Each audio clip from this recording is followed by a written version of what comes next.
বন্ধু বান্ধৱীসকল, কি খবৰ আপোনালোকৰ? আশা কৰোঁ নিশ্চয় আপোনালোকৰ ভালেই। মই আচমা ইউটিউব চেনেললৈ আপোনালোকৰ পুনৰবাৰ স্বাগতম জনাইছোঁ। আজি এটা নতুন ৰেচিপি লৈ আহিছোঁ। ৰেচিপিটো হ'ল কচুলতি শুকান মাছ আৰু কঁঠাল গুটিৰ ভাজি। কেনেকৈনো বনাওঁ প্ৰথমৰ পৰা শেষলৈকে চাব। ভাল লাগিলে লাইক কৰিব, কমেণ্ট কৰিব, আৰু যিসকলে মোৰ ভিডিঅ'টো প্ৰথম চাইছে তেওঁলোকে ছাবস্ক্ৰাইব কৰিবলৈ নাপাহৰিব। লগতে থকা বেল আইকনটো টিপি দিব, তেতিয়া মই দিয়া ভিডিঅ'বোৰ পোনপ্ৰথমে পাই যাব। কচুলতি কঁঠাল গুটি আৰু শুকান মাছ বনাবলৈ কি কিনো প্ৰয়োজন হয় আপোনালোকক মই প্ৰথমে দেখাই লওঁ। এয়া মই অলপ কচুলতি বাছি ধুনীয়াকৈ ধুই নিমখ সানি থৈ দিছিলোঁ। এয়া হ'ল কঁঠাল গুটি বাকলি চিকনাই ধুই মেলি ল'লোঁ এয়া, আৰু কেইটামান লৈছোঁ শুকান মাছ। এয়া লৈছোঁ ঘান জলকীয়া কেইটামান, এটা পিঁয়াজ কাটি লৈছোঁ, লগতে লৈছোঁ নহৰু অলপ পিচি, অলপ আদা আৰু মিঠাতেল, হালধি, জলকীয়া গুড়ি, তাৰপিছত জিৰা গুড়ি, নিমখ। এয়া ব'লকচোন ভিডিঅ'টো আৰম্ভ কৰোঁ। প্ৰথমে মই গেছ অন কৰি ল'লোঁ, কেৰাহীখন পাতি দিলোঁ, কেৰাহী গৰম হৈ লওক। কেৰাহী গৰম হৈ গ'ল। মই লৈছোঁ এয়া মিঠাতেল অলপ। যিহেতু কচুলতি শুকান মাছ দি বনাম, তেল অকণ সৰহকৈ দিলে খাই ভাল লাগে, খুবেই ভাল লাগে ভাজিখন খাবলৈ। এতিয়া সকলোৰে ঘৰতে পকা কঁঠাল পায়েই, তাৰ গুটি থাকেই, আৰু কচুলতি এতিয়া ওলোৱা সময়।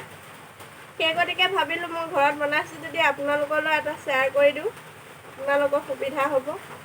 বহুতে নাজানে কচুলতি কেনেকৈ খায়। যিসকল নশিকাৰু আছে তেওঁলোকৰ সুবিধা হ'ব। মই এই ৰেচিপিটো সেইকাৰণে আগবঢ়ালোঁ।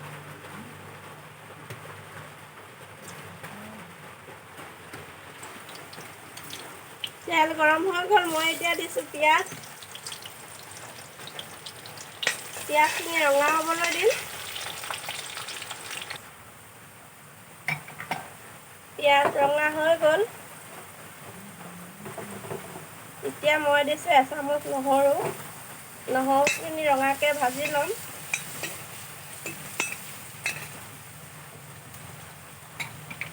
এচামুচ আদা দিম। গোটেইখিনি ৰঙা হৈ গ'ল।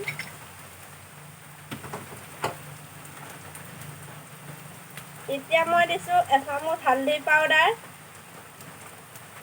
এচামুচ ৰেড চিলি পাউডাৰ,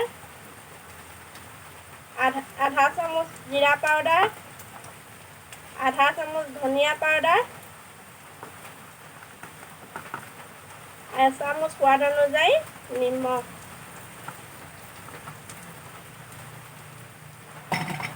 আৰু লগতে দিছোঁ কেইটামান কেঁচা জলকীয়া। মছলাখিনি ভুনি ল'ম। অকণমান পানী দিম।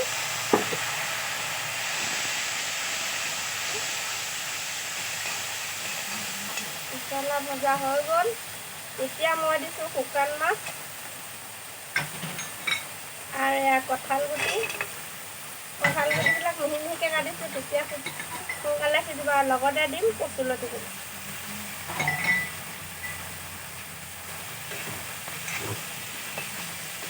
এনেকৈ কৰি মই 20 মিনিট সময় গাপত ভাজি ল'ম।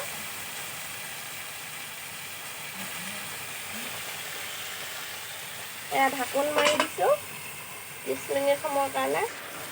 20 মিনিট সময় মই এনেকৈ ভাজি ল'লোঁ। এতিয়া অকণমান কঁঠাল গুটি সিজিবৰ কাৰণে পানী দিম।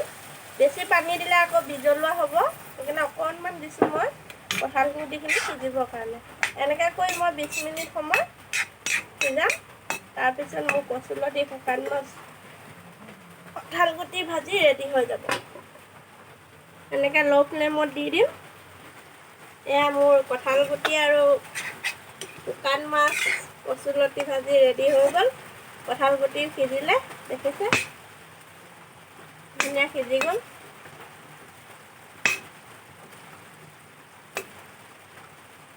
হৈ গ'ল সিজি। মোৰ কঁঠাল গুটি ভাজি, শুকান মাছ, কঁঠাল গুটি, কচুলতি ভাজি ৰেডি। মোৰ এয়া ভাজি দেখিছে ৰেডি হৈ গ'ল। গেছ অফ কৰি দিম। এতিয়া মই এয়া পৰিৱেশন কৰিলোঁ। সুন্দৰ হৈছে। চামুচ গুটিবোৰ ধুনীয়া সিজিছে দেখিছে।